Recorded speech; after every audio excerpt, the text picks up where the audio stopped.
hometown speaker, Mary Noel Pepys. I'm attending this ABA conference because of my own involvement with the Central Eastern European Law Initiative, known as CEELI. It was through CEELI that I came to know Mary Noel. CEELI was formed to help the newly emerging nation states in Central and Eastern Europe develop constitutions, laws, and institutions to help them function in democratic societies and with free market economies. And this all came about with the breakup of the Soviet Union about 8 years ago.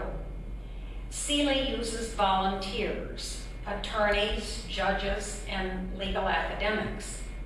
Mary Noel got her law degree at Hastings here in San Francisco. She worked at the California Supreme Court and at the California Court of Appeals as an attorney. She worked as legal counsel for the United States House of Representatives Committee on Banking. And then she spent a year at the State Department of the United States with Ambassador Dan Terra, whom perhaps some of you knew. After that, she spent 2 years negotiating the multinational force and observers agreements with France, Italy, and a number of other nations to monitor security arrangements set out in the Egypt-Israeli peace treaty. In 1984, Mary Noel abandoned that international work and came back to San Francisco, joined a San Francisco law firm, and later opened her own law office in this city, specializing in land use law. She then had a hankering to go back to some of the work that she had enjoyed overseas. And she agreed to serve as a CEELI liaison to Bulgaria. I saw her there and was privileged to meet a number of Bulgarian judges, many of them women, who had fallen under Mary Noel's spell. She persuaded them to form a judicial education and training center that has been so successful that it's trying to persuade some of its neighboring countries to follow their example in Bulgaria. CEELI persuaded Mary Noel to extend her service for an additional 2 years to continue her efforts toward building judicial independence and education and training for nations in that entire region. She's been an exceedingly successful motivator of people, even in cultures far removed from her own. She has provided help in Albania, Armenia, Bosnia, Croatia, Lithuania, Macedonia, Moldova, Poland, Slovakia, and Ukraine, among other places. She represents, I think, the very best we have in the American legal tradition. She has that spirit of volunteerism that I think sets us apart. And she is going to be able to look back in her life and know that the work she has done has made a difference in the world. And I'm just delighted to be able to summon Mary Noel Pepys to the podium now to share with us a few of her experiences on her travels around the globe. Mary Noel.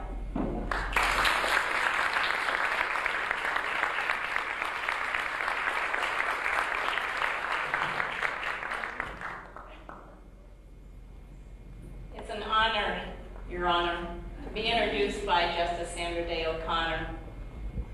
Now, why would an attorney from San Francisco give up the comforts of home, a wonderful apartment with a spectacular view of the bay, an office on one of San Francisco's piers, to live and work in Eastern Europe and not get paid? As a CEELI liaison for the past 3 years, I would like to take you on a journey that will give you the answer. Imagine what it must feel like to leave your family and friends behind, and after months of preparation, you embark on an unknown venture with the idealistic fervor of a 1960s Peace Corps volunteer.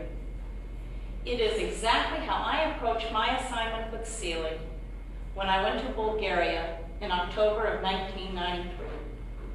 I arrived in Sofia, the capital of Bulgaria, with my 5 pieces of luggage, which were to last 1 year, hopes and expectations. But all I saw were gray skies, dull and dilapidated buildings, potholes large enough to sink trucks, and horrific emissions from buses and factories. I was shown my state-assigned apartment. It was built under communism. It had only the bare essentials, and it was very ugly. And I became depressed, and I thought, why did I make this decision?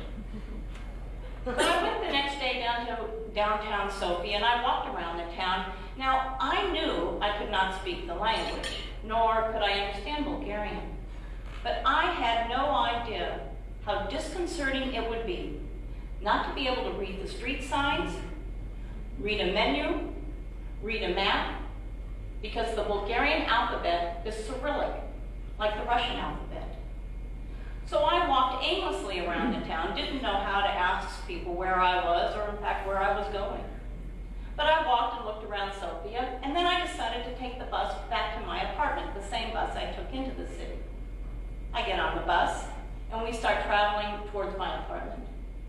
And I'm stunned, because there are hundreds of apartment buildings just like mine. This is what they did under communism. There was such thing as being aesthetic. They just had to construct building after building after building. I went block after block after block on the bus, and I didn't know where to get off because I didn't know where my apartment was. Well, hours later, and I mean hours later, I finally find my apartment. So I'm now in Sofia for about a month. Winter sets in. The temperature dips into the 40s. There's no heat in my apartment, and the hot water's been turned off. Well, I've become accustomed to wearing a wool coat and heavy socks and a knit cap to bed before the heat is turned on. Now, why did it take so long? Because in Bulgaria, like most of its former communist neighbors, the heating is central. No, not central to my apartment, central to the city. The heating is turned on when city bureaucrats decide to turn it on, and not a minute before. And once they turn it on, it is kept on 24 hours a day until spring. The only way I could regulate the temperature in my apartment was to open the windows and doors, even during snowstorms. And I'm not getting paid for this. If it sounds intolerable to you, it was for me in the beginning. But I didn't become a CEELI liaison for the comforts of home, otherwise I would have never left. I became a CEELI liaison because I wanted to be where the political action is. I wanted to live in a society where people over the past 40 years in Central and Eastern Europe and over the past 70 years in the former Soviet Union had been told that the supremacy of the state was the way that the political structure should be. And then seemingly overnight, the sermon was changed to extol the virtues of individual freedoms.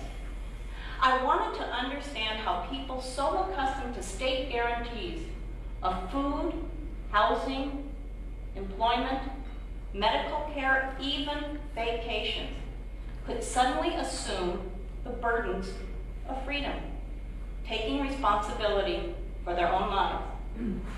Never did any of us in this room think we would see the demise of communism during our life.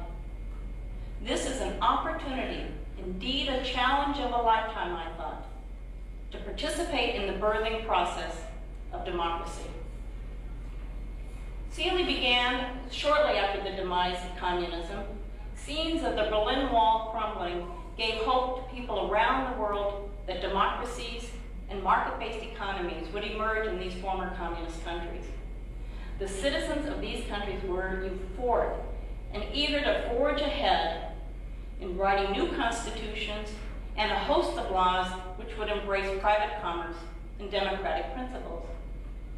The ABA and some of its visionaries created the CEELI project in 1991 and began sending experienced attorneys to live and work long-term in these countries because the ABA decided that having a presence in these countries full-time would really help the people of the country enhance their judicial independence, improve and develop their bar associations, and to help with developing their law school curriculum. So let's get back to Bulgaria. I've now been there for about 3 to 4 months, and after meeting extraordinary people, and by the way, Bulgarians are some of the most intelligent people I've ever met. And also one thing I learned from traveling all throughout Central and Eastern Europe, that as much as we have negative to say about communism, it provided an excellent educational system. Many of these people are far more educated than they appear because we tend to look at and judge Central and Eastern Europeans and those who live in the former Soviet Union by the infrastructure. But really we should take a look at what they say because they are so highly educated. And what I learned from being in Bulgaria is we don't need to teach them about democracy. They know about democracy. We need to help them implement democracy. They need the resources, the technical resources, and the financial resources. So I did meet many, many extraordinary people, but as Justice O'Connor said, I came across 4 judges, all women, and the 5 of us decided to create a legal training center. Well, we were ultimately successful having worked around the clock, but it was only after we received visits by 2 Supreme Court justices. The first one was Justice O'Connor in July of 1994. She came to Bulgaria as part of the CEELI Executive Board meeting and had the opportunity to meet these 4 judges as well as many other judges in the country. And it was through her words of wisdom that these judges were inspired to pursue the development of this legal training center. And then a couple months later, I heard from the U.S. Ambassador to Bulgaria that the Chief Justice of the United States Supreme Court may be visiting Sofia. So I said to the ambassador, well, then he's got to come to Varna, Bulgaria, which is on the Black Sea, about an hour's flight from Sofia, because this will be the future headquarters of this legal training center. And the ambassador rolled his eyes and said, Mary Noel, you'll never get the Chief Justice of the U.S. Supreme Court to come to Varna. And I said, yes, I will. And you know why? I knew he would come because, although I don't know the Chief Justice, or didn't at that time, he's American. And Americans love to help people, particularly those who are involved in former communist countries wanting to create a democratic society. So I wrote the Chief Justice a letter. CEELI in Washington helped, as well as the U.S. State Department. And sure enough, the Chief Justice came to Sofia and then he flew out to Varna. I'll never forget how stunned these judges were that the most senior judge in the United States of America would be interested in their struggle for judicial independence. Now, this Legal Training Center is one of many projects I worked on, and actually I'd love to tell you about many of the others, but I only have 15 minutes to cover 3 years, so I'm going to move on to another country. But let me just say, when I left Bulgaria, I left CEELI. I went back to San Francisco and decided I would resume my law practice. So I came back to that lovely apartment with a glorious view. I met all my friends. I've lived in California all my life, so I have many friends that I saw. I went to wonderful restaurants in San Francisco, and if you've been here long enough, I'm sure you've been to some of them, or you will be going. And then I have friends who have these glorious homes in Napa, the wine country, and got to play a lot of tennis and go swimming. And my life felt empty. I really miss CEELI. I miss the extraordinary people I was working with, and I wanted to go back. I wanted to go back to Eastern Europe. So I called up CEELI and said, I want to re-up. And Mark Ellis, the director of CEELI, and I decided that I would go to Latvia because I had worked so well with the judges in Bulgaria, we thought I would try to do the same in Latvia. Now, Latvia is interesting. It's one of the 3 Baltic states. It's in the northern part of the continent. And if you ever have a chance to go to these Baltic states, Estonia and Lithuania being the other 2, I would encourage you to go because the capitals of each of these cities emerged unscathed from several wars, including even World War II. And they're glorious cities. You'll have buildings dating back to the 12th century lining the cobblestone streets. So please put that on your itinerary in the next couple of years if you can. Now, for me, Latvia was also interesting because it's an entirely different history, different culture, and of course a different language. I had many memorable events, but one also took place in Latvia after I first got there. I tried to learn the Latvian language and was butchering it when I was speaking to one of my colleagues. And while I was trying to speak it, she had tears rolling down her face. And I was so stunned. And she told me that she was so honored I was trying to speak her language. Because you see, Russia occupied Latvia, and during the Soviet occupation, the Russians required that everyone within the former Soviet Union speak Russian. They could not speak their mother tongue. In fact, there are many Russians living in Latvia today who have lived there for the past 40 to 50 years who can't speak a word of Latvian. So she was so proud and honored that an American would come and try and learn her language. I worked with her and with many of the judges in Latvia, and we also in Latvia created a judicial training center, which today can boast tremendous success because it is an essential institution in Latvia, providing education and training to all judges. Now, I want to explain why CEELI and I have concentrated on judicial reform. Under communism, judges were essentially puppets of the state. In fact, many of their decisions were governed by a Communist Party official. Many judges had to be members of the Communist Party. So today, judges must overcome their poor public image. They must overcome that historical perspective that people have about the judiciary. They have abominable working conditions and low wages. In fact, most judges make only a couple $100s a month. They work in offices with 2 or 3 other judges, and their only piece of equipment is a manual typewriter. Laws and amendments to laws are not systematically distributed to the judiciary.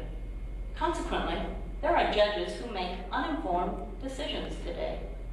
In some countries, judges actually have to go to the local newsstand to buy the law or an amendment to the law. When I was in Latvia, I went to one of the judges' chambers and we were discussing a criminal law issue, and he brought out his criminal code. In his code, he had pasted the newspaper version of the amendments to the code. His code looked more like an accordion than a legal text. And he could not even assure me it was up to date, but it's all he had. I think you'll be interested to know that many of the judges in this part of the world are women, and most of them are young, in their 20s and 30s. This is because Central and Eastern Europe and the former Soviet Union had a judicial system similar to Western Europe, where lawyers just out of law school are eligible to become judges.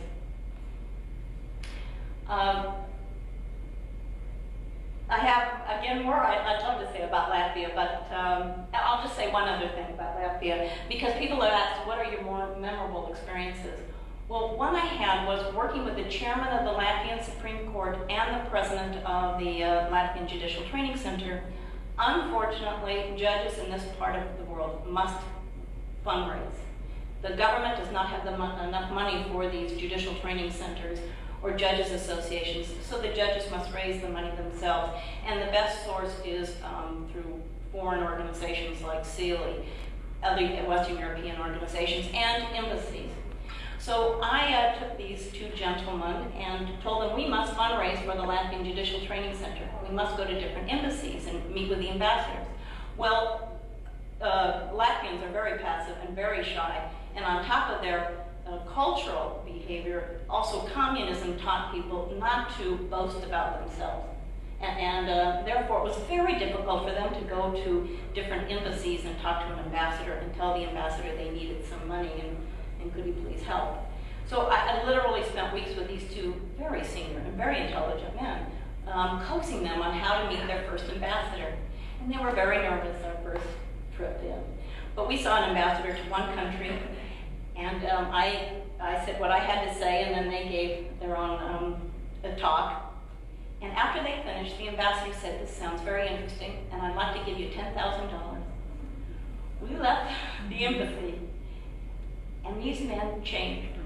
They couldn't wait till our next appointment. and you know, it really was one of the best moments because I saw before my eyes a radical change in attitude. These men will never be the same. They'll now be able to, as they must, fight for their own independence. They have to take the initiative. They can't let anyone else, because in Central and Eastern Europe, as in the United States, judicial independence isn't given. It's not guaranteed that it's going to be implemented. It's up to the judges. And I saw this change in these judges. Well, CEELI then, after they finished the year in Latvia, asked if I would extend one more year and work regionally, work all throughout Central and Eastern Europe. So I moved to Bratislava, Slovakia. And we thought that would be a good base because Bratislava is 45 minutes away from Vienna. And if I ever wanted a Western fix, I would just get on the train and go into Vienna for the day.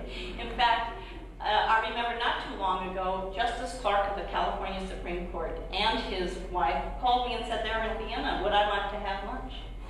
So I went to the office early in the morning, took the 10:20 train to Vienna, had lunch with them. And by the way, we had lunch at Dough & Co. It's the hottest restaurant in Vienna. It has a great view of St. Stephen's. I'm serious. If you're going to Vienna, Dough & Co. D-O & Co. And we had a great lunch. And I toured Vienna.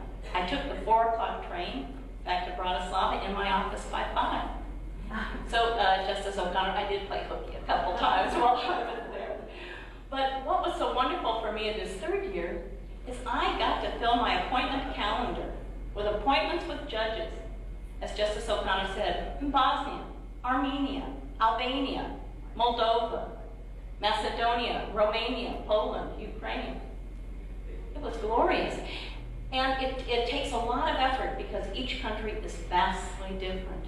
So often I would approach a new country with a blank slate and let the judges tell me what they wanted. I could respond to how they treat issues. And every single country is so different that it was a lot of work, but extremely enjoyable.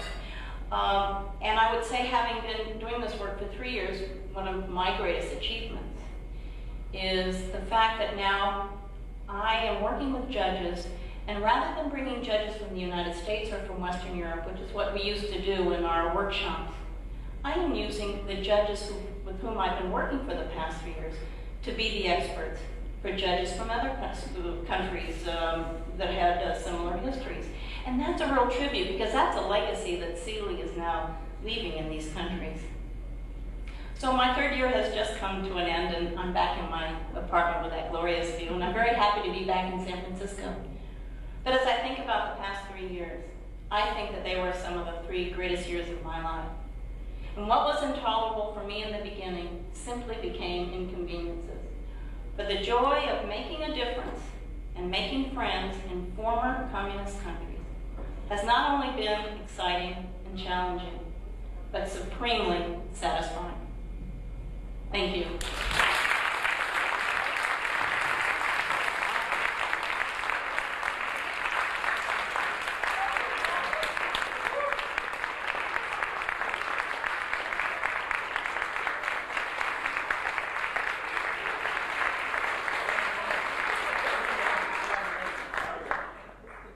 Wow, she needs another career. Just recommend something media related. I mean, just no. Oh, amazing. We thank you so much. You just literally blew us away. And here is a gift to you from us. So, I'd like to get your name. Thank you. Thank you so much. We have a couple of minutes, and I didn't ask Mary Noel's permission, but I bet she'd do this. Would you take a question or two? Sure.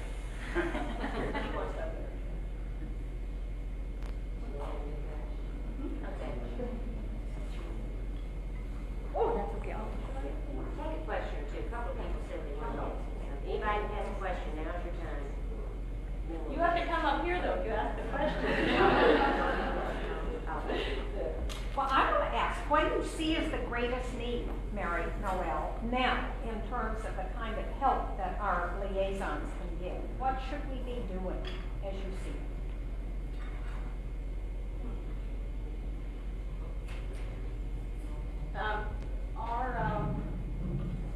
Our emphasis is shifting actually regionally. We have been in Central and Eastern Europe since 1991, and I think we have actually accomplished quite a bit.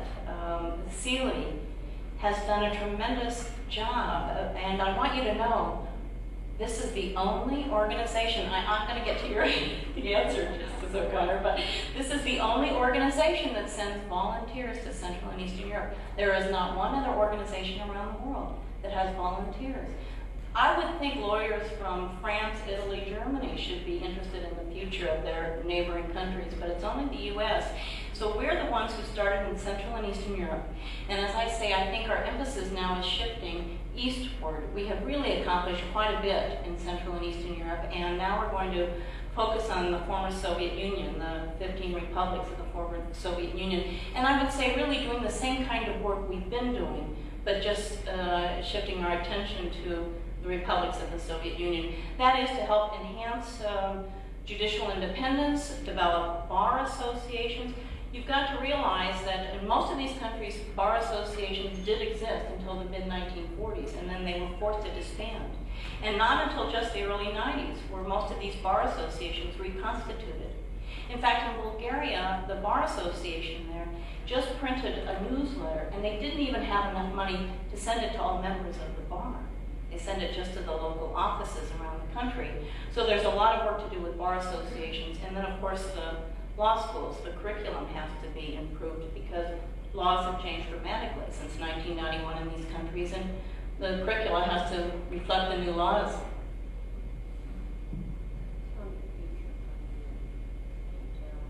The future? I don't know that. Well, I don't know the future, but I have agreed to extend one more year. CEELI can't get rid of me. But this year, if it's approved, CEELI and I are working on this, I will be the regional judicial specialist for the former Soviet Union, as I was for Central and Eastern Europe. So I'll be flying to countries like Kazakhstan and Kyrgyzstan and Azerbaijan. So and I'm looking forward to it. If it takes place, I'll be leaving in about a month. Is CEELI actively recruiting lawyers for these positions? Yeah, absolutely. CEELI is actively recruiting lawyers. You have to have had 5 years experience. You have to have... You have to speak the language. No, you don't have to speak the language at all. In fact, in all these countries, we have excellent translators, usually law students or lawyers, who probably speak English much better than we do. And they are our translators in all our meetings, so you don't need to speak the language. You have to be very flexible. So, and you have to be courageous sometimes.